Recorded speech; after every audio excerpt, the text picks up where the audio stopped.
Well, it's past midnight here in India, and in the past few hours, we've had a very important and intriguing phone call. It is, of course, the 75th birthday of India's Prime Minister, Shri Narendra Modi, and one of the first few people to call him to wish him birthday, just literally past the midnight hour, has been President Donald J. Trump of the United States of America. And what's he come out and said? And a response has already come from Prime Minister Modi, and Donald J. Trump has come out and made the phone call. He's posted immediately after on Truth Social. He says, just had a wonderful phone call with my friend Prime Minister Narendra Modi. I wished him a very happy birthday. He is doing a tremendous job. Narendra, thank you for your support on ending the war between Russia and Ukraine. Signed, President DJT. And this is the first phone call, to the best of our knowledge, that has taken place between the two leaders of India and America in the past few weeks and months. It's happening as both sides have confirmed that the trade negotiations are back on track. We're expecting a new US ambassador to take over in India, Sergio Gore, who's going through his congressional hearings, which are now concluding. And the phone call happens in good circumstances. So there's a fair chance that some rapprochement that is taking place in the bumps that have happened over the tariffs and Russian oil purchases, we are getting past that. And in good measure, Prime Minister Narendra Modi has already replied back to Donald Trump, and he's posted this on X. He says, thank you, my friend President Trump, for your phone call and warm greetings on my 75th birthday. Like you, I am also fully committed to taking the India-US comprehensive and global partnership to new heights. We support your initiatives towards a peaceful resolution of the Ukraine conflict. So both of them specifically mentioning Ukraine. Now remember, there is a context to all of this. Prime Minister Narendra Modi was at the SCO just a couple of weeks after President Putin and President Trump met in Alaska. He had a 1-hour conversation in a secured limousine of President Vladimir Putin. Now, trillion-dollar question, what were they discussing? One can assume at least Ukraine was discussed at some point of time. Prime Minister Modi spoke with President Zelensky of Ukraine literally hours before he met President Putin. So is there a role that is being played there? Has there been a bit speculative, but it won't be too much in the realm of imagination to assume that since Donald Trump has thanked Prime Minister Modi specifically while wishing him happy birthday for his role in the ongoing peace negotiations between Russia and Ukraine, and the fact that Prime Minister Modi has also said that I support your efforts to end the turmoil, the war in Ukraine, it seems to indicate that on this point something has happened that has created a point of concord, and the issues that have taken place in the India-US relationship, and frankly between a very good association between Donald Trump and Narendra Modi, which has been long-lasting. The first Trump presidency was marked with it. Howdy Modi, the event in Ahmedabad when Donald Trump came to India, was marked by what would seem not only a very important diplomatic association, but a good personal chemistry that the two leaders enjoyed. Some rhetoric has happened from third parties in the past few weeks. Of course, India has taken in-principle position on the punitive tariffs.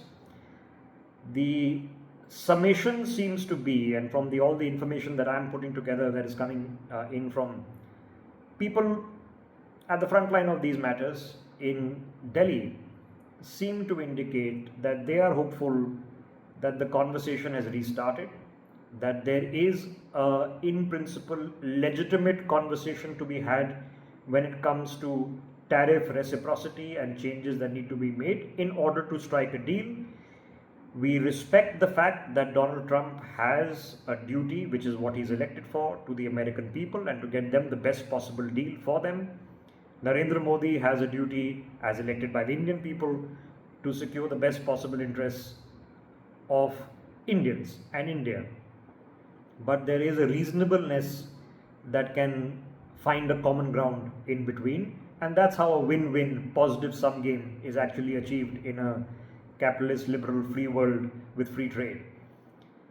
Now, the in principle objection to the Americans telling us who we can talk to, can't talk to, do deals with, or can't do deals with, buy things from or can't buy things from. I think India is pretty firm on that stand. It's a reasonable stand, and I think if indeed that can be balanced with the pragmatic conversation to which India's and Prime Minister Modi's position has strongly been for the better part of a couple of years, that this is not the time of war, it's a time of peace, that the conflict in Ukraine must come to an end, and every possible effort that India can put to bring it to an end will be put and is being put. It seems to indicate that a common ground can be found, and that would be an excellent position for the entire world.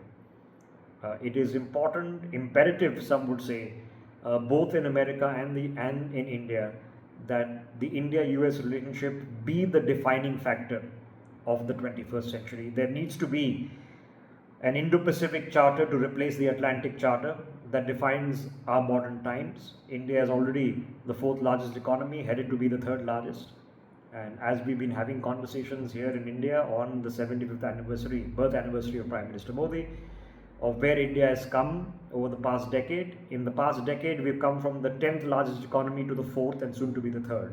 We have doubled the size of our GDP in real dollar terms. Our foreign exchange reserves have doubled from around about $350 billion to $700 billion. We're growing at about 7.5%. Inflation is under control at about 4.5%. So India is economically heading in the right direction.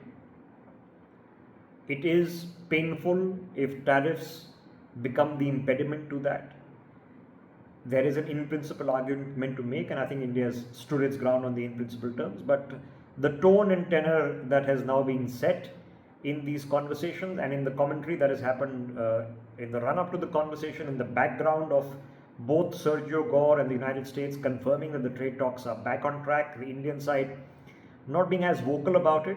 There are a few stray comments still coming from the likes of Peter Navarro, but hopefully they are being taken as such, as a pinch of salt, as a bit of grandstanding and negotiating position rather than damaging to practical reality.